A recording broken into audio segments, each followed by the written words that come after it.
सोने में एक बार फिर जबरदस्त उथल पुथल देखने को मिली। ऐसा लग रहा था कि सोना $4000 के नीचे फिसल जाएगा, लेकिन कुछ ही घंटों में ऐसा पलटा कि दिन खत्म होते होते सोना फिर मजबूती के साथ बंद हुआ। आखिर ऐसा क्या हुआ कि पहले सोना टूटा, फिर $100 से ज्यादा उछल गया और आखिर में बढ़त के साथ बंद हुआ? अमेरिका से ऐसा कौन सा फैसला आया जिसका असर सोने चांदी की कीमतों पर दिख रहा है, और भारत में आज सोने चांदी की कीमतें क्या हैं?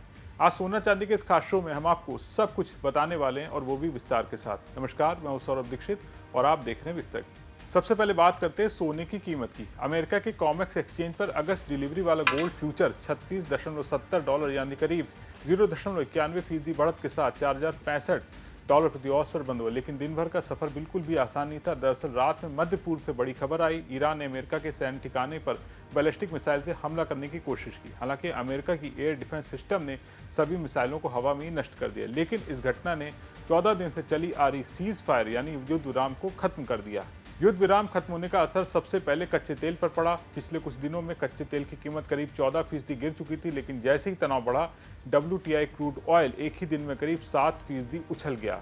तेल महंगा होने से बाजार में महंगाई बढ़ने की चिंता लौट आई। इस वजह से सुबह के कारोबार में सोना दबाव में आ गया और $4000 के अहम स्तर के नीचे फिसल गया। भारतीय समय के हिसाब से शुरुआती कारोबार में ऐसा लग रहा था कि अब सोने में और बड़ी गिरावट आ सकती है। तो अब बात करते हैं भारत में सोने चांदी की कीमतों के बारे में। आज यानी 30 जुलाई को मल्टी कमोडिटी एक्सचेंज यानी MCX पर दोपहर करीब 2 बजे 5 अगस्त 2026 की डिलीवरी वाला सोना ₹265 की तेजी के साथ ₹1,43,545 प्रति 10 ग्राम पर ट्रेड कर रहा था। वहीं 4 सितंबर 2026 की डिलीवरी वाली चांदी ₹563 की गिरावट के साथ ₹2,16,916 प्रति किलो पर ट्रेड कर रही थी।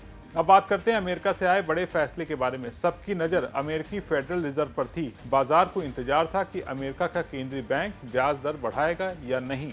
आखिरकार फेड ने फैसला लिया कि ब्याज दरों को 3.5% से 3.75% के दायरे में रखा जाएगा, यानी फिलहाल कोई बढ़ोतरी नहीं की गई है। बस यही फैसला आते ही बाजार का मूड बदल गया। सोने ने जबरदस्त वापसी की और कुछ ही घंटों में $100 से ज्यादा की उछाल लगा दी। हालांकि इसके बाद भी उतार चढ़ाव जारी रहा। फेड चेयरमैन केविन वॉश ने प्रेस कॉन्फ्रेंस में उनका रुख थोड़ा सख्त यानी हॉकिश माना गया। इतना ही नहीं, फेड की नीति तय करने वाली समिति के 3 सदस्यों ने ब्याज दर बढ़ाने के पक्ष में वोट दिया।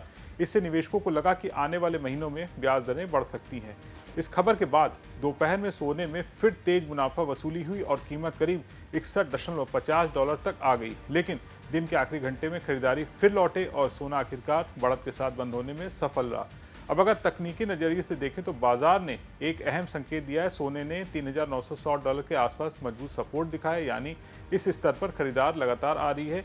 वहीं ऊपर की तरफ $4080 से $4090 का स्तर फिलहाल बड़ी रुकावट बना हुआ है। कुल मिलाकर इस वक्त सोने की दिशा सिर्फ मांग और सप्लाई से तय नहीं हो रही है।